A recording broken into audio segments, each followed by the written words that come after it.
Bo was the perfect attorney for a client coming in who had an injury and who was, you know, not at ease with the case, because most people aren't comfortable in the courtroom.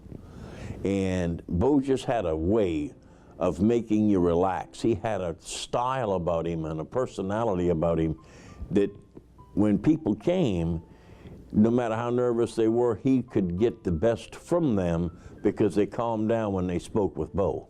He had the knack of just drawing from his people, his witnesses, their best testimony and have them not sound scared, nervous, or upset. Oh, we took a lot of trips together. Like, Bo was always one. We knew if we had to go somewhere, he would line up what's happening there, and then we would go at that particular time of year.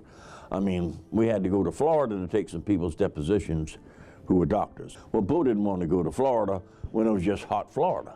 So he went when the baseball teams were down in Florida for spring training. And so we could take in the spring training games and still go take the doctor's depositions. And his daddy was mayor when he started practicing law. So he had a built-in clientele in Charleston because everybody knew the mayor.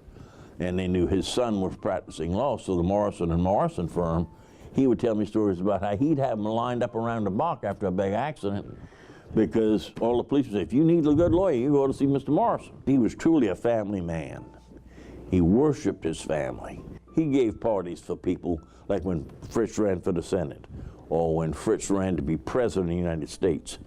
Bo was his campaign manager, as treasurer, and he would call around and raise more money, but he had the knack to talk people into giving this money because everybody liked him. I learned in my 33 years of working with him that if you watched how he handled each individual and how he spoke to each individual, you could pick up a lot about people and their manner of reacting to him.